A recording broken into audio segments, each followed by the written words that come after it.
Friends, இன்னைக்கு நம்ம மக்கனா seed key masala எப்படி செய்யுதுன்னு பார்க்கலாம். மக்கனா சீடுன்றது லோட்டஸோட விதை தான். இப்போ நீங்கள் இது பார்த்தீங்கன்னா தெரியும், இது நான் ஒரு 50 கிராமுக்கு எடுத்திருக்கேன். இது தாமரை பூவோட விதை. ஸோ இதை வச்சு இன்னைக்கு நம்ம ஒரு மசாலா செய்ய போகிறோம். அதாவது பட்டர் மசாலா, கீ மசாலான்னு சொல்கிறோம் இல்லையா, பன்னீர் மசாலான்ட்டு. அந்த மாதிரி இந்த மசாலா ரொம்ப டேஸ்ட்டாக இருக்கும். இது சப்பாத்தி, பூரி, தோசைக்கு தொட்டுன்னு சாப்பிட்றதுக்கு ரொம்பவே அருமையாக இருக்கும். எப்படி செய்யுதுன்னு பார்க்கலாம்.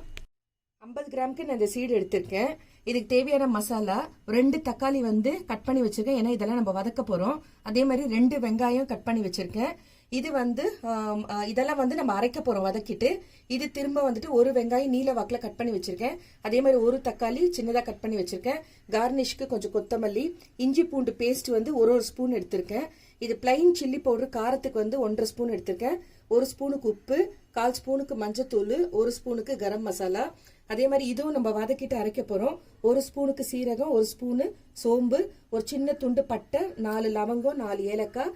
இது நம்ம நெய்யில தான் செய்ய போறோம். அதனால 1 கப்புக்கு நெய் எடுத்திருக்கேன். நீங்க பட்டர் போட்டு கூட பண்ணலாம். அப்படி நெய் பட்டர் வேண்டாம்னா நீங்க எண்ணெயில கூட செஞ்சுக்கலாம். பட் இந்த மாதிரி செய்யும்போது டேஸ்ட் நல்லா இருக்கும். பேன்ல ஃபர்ஸ்ட் 1 ஸ்பூனுக்கு நெய் போட்டுக்கோங்க. இந்த மக்கனா நம்ம கொஞ்சம் வதக்கிட்டு எடுக்க போறோம். ரொம்ப டீப் ஃப்ரை எல்லாம் பண்ணக்கூடாது. ஜஸ்ட் 1 நிமிஷத்துக்கு வதக்கி எடுத்துக்கிட்டா போதும். இது நான் 50 கிராம் தான் சேர்த்துருக்கேன். இது ஒரு 4 பேருக்கு தேவையானது. பாருங்க, அப்படியே எண்ணெயில போட்ட உடனே அப்படியே ஷிங்க் ஆகுது பாருங்க. இப்போ இதை நம்ம எடுத்துடலாம். ரொம்ப நேரம்லாம் வதக்கக்கூடாது.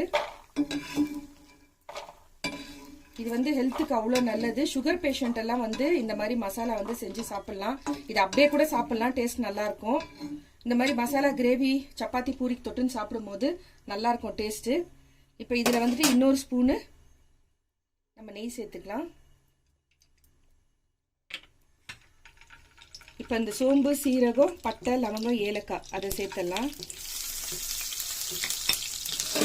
கொஞ்சம் பொரியட்டும். வெங்காயம் கட் பண்ணி வச்சிருக்கிறத சேர்த்துடலாம். 2 வெங்காயம் நான் சேர்க்கிறேன்.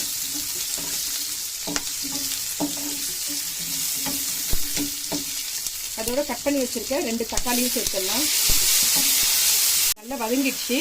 இது நம்ம மிக்ஸி ஜார்ல சேர்த்து அரைச்சிக்கணும். கொஞ்சம் ஆற விட்டுட்டு அதுக்கப்புறமா அரைச்சி எடுத்துக்கோங்க. இப்போ நம்ம வதக்கின அதே பேன்ல இன்னொரு ஸ்பூனுக்கு நெய் சேர்த்துடலாம்.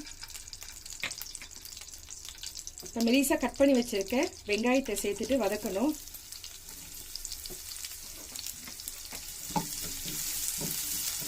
வதங்கும் போதே நம்ம 2 பே லீஃப் பிரிஞ்சி இலையும் சேர்த்துடலாம். இது முதல்லயே சேர்க்கணும் வெங்காயம் போடுறதுக்கு முன்னாடி. கொஞ்சம் இது வதங்கினதுக்கு அப்புறம் நம்ம கட் பண்ணி வச்சிருக்கேன் தக்காளி இதோட சேர்த்துடலாம். இது நான் 1 வெங்காயம் 1 தக்காளி தான் சேர்க்கிறேன். நம்ம முன்னாடியே 2 வெங்காயம் 2 தக்காளி வதக்கிட்டு அரைச்சி எடுத்துருக்கோம். இதோட இஞ்சி பூண்டு பேஸ்ட் 1 ஸ்பூனு அதையும் இதோட சேர்த்துக்கலாம். இது பேஸ்டா இருக்கிறதுனால நான் வெங்காயம் தக்காளி இப்போ வதக்கும் போது சேர்த்துக்கிறேன். நீங்க இஞ்சி ஒரு அரை இன்ச்சுக்கு இஞ்சி தூண்டும், ஒரு 10 பல்லு பூண்டும் சேர்த்து நம்ம வதக்கி அரைக்கிறோம் இல்லையா, அப்போ கூட சேர்த்துட்டு வதக்கிட்டு அரைச்சி எடுத்துக்கலாம். வதங்கிடுச்சு. நம்ம அரைச்ச மசாலாவையும் இதோட சேர்த்துடலாம். சேர்த்துட்டு ஒரு இது வதக்கிட்டு அந்த ஜார்லயே ஒரு அரை கிளாஸ்க்கு தண்ணி ஊற்றிக்கலாம். அதையும் இதோட சேர்த்துடலாம்.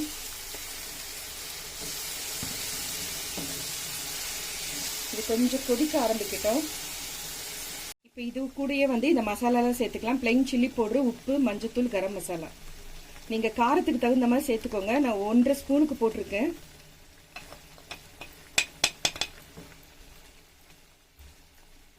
நல்லா கலந்து விட்டுட்டு அதுக்கப்புறமா நம்ம லோட்டஸ் சீட்ஸை இதோட சேர்த்துக்கலாம்.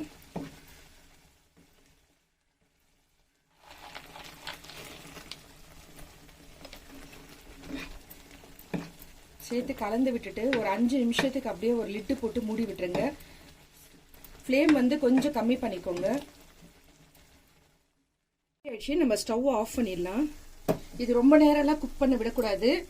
ஏன்னா நீங்க அதுக்கு தான் நான் அந்த மசாலாலாம் வதக்கிட்ட பிறகு தண்ணி கொதிக்க ஆரம்பிச்சோன்னே இந்த சீட்ஸை சேர்க்க சொன்னேன். ரொம்ப சாஃப்ட் ஆயிடும். ரொம்ப நேரம் நீங்க கொதிக்க விட்டீங்கன்னா அப்படியே கரைஞ்ச மாதிரி ஆயிடும். இப்போ நான் பிளேட்ல வச்சு காட்டுறேன் உங்களுக்கு. இது மேல கொஞ்சம் கார்னிஷ்க்கு கொத்தமல்லி மேலே தூவிக்கலாம். நான் கொஞ்சம் க்ரீமும் வச்சுருக்கேன்.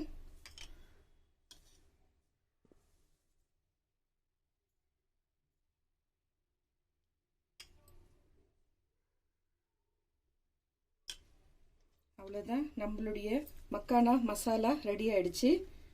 இந்த மெத்தட் செஞ்சு பாருங்கள், டேஸ்ட்டு ரொம்பவே சூப்பராக இருக்குது. ஒரு டிஃப்ரெண்ட்டாக செஞ்ச மாதிரி இருக்கும் பசங்களுக்கு செஞ்சு கொடுத்தா. பிடிச்சிருந்தா லைக் பண்ணுங்கள், புதுசாக பார்க்குறவங்களா இருந்தால் சப்ஸ்கிரைப் பண்ணுங்கள், மறக்காமல் பெல் ஐக்கானை ப்ரெஸ் பண்ணுங்கள். அப்போ தான் நான் போடுற வீடியோ உடனுக்குடன் நோட்டிஃபிகேஷன் வரும். Thank you friends.